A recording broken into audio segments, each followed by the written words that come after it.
तो देखो बेटा, आठी वाले ध्यान देंगे, है ना। तुम संस्कृत कर रहे हो? चलो देखो बेटा, एक समबाहु त्रिभुज, समबाहु त्रिभुज किसको कहते हैं? जिस त्रिभुज की तीनों भुजाएं समान माप की होती है, ऐसे त्रिभुज को हम समबाहु त्रिभुज कहते हैं। और अगर ये a सेंटीमीटर की भुजा है तो ये भी a सेंटीमीटर है और ये भी a सेंटीमीटर है। हमें क्या निकालना है? हमें इसका परिमाप निकालना है। परिमाप का मतलब क्या होता है? तीनों भुजाओं का योग। अब ये भुजा है कितने की ये तो हमें पता ही नहीं है, तो हमें भुजा निकालना पड़ेगी। अब भुजा जो अज्ञात राशि है वो किससे निकलेगी? ज्ञात राशि। ज्ञात राशि क्या है? क्षेत्रफल। तो समबाहु त्रिभुज का क्षेत्रफल, समबाहु त्रिभुज का क्षेत्रफल का सूत्र हमें मालूम है। क्या क्या सूत्र होता है समबाहु त्रिभुज के क्षेत्रफल का? सूत्र किसको याद है? समबाहु त्रिभुज के क्षेत्रफल का सूत्र किसको याद है? याद है? याद है? याद है? समबाहु त्रिभुज के क्षेत्रफल का सूत्र याद है?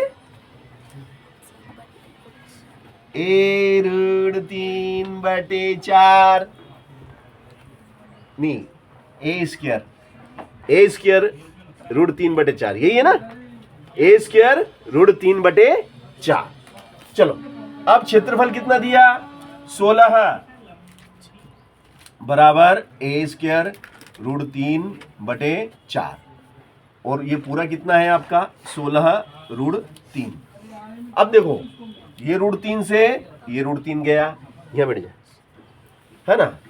अब कितना है ये हो गया 16/1 बराबर a²4।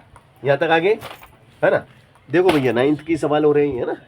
अब यहां से करेंगे हम क्रॉस मल्टी, तो यहां से हम क्रॉस मल्टी करेंगे तो क्या हो जाएगा बोलो? a², 16 चौक 64, वर्ग घटेगा तो क्या लगेगा?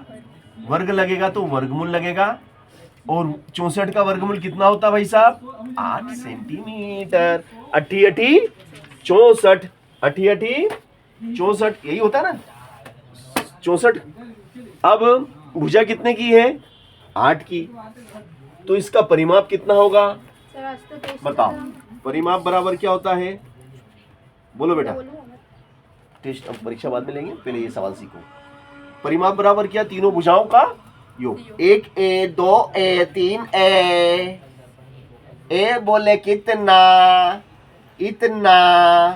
8 या 24 सेंटीमीटर परिमाप, है ना। शानदार सवाल।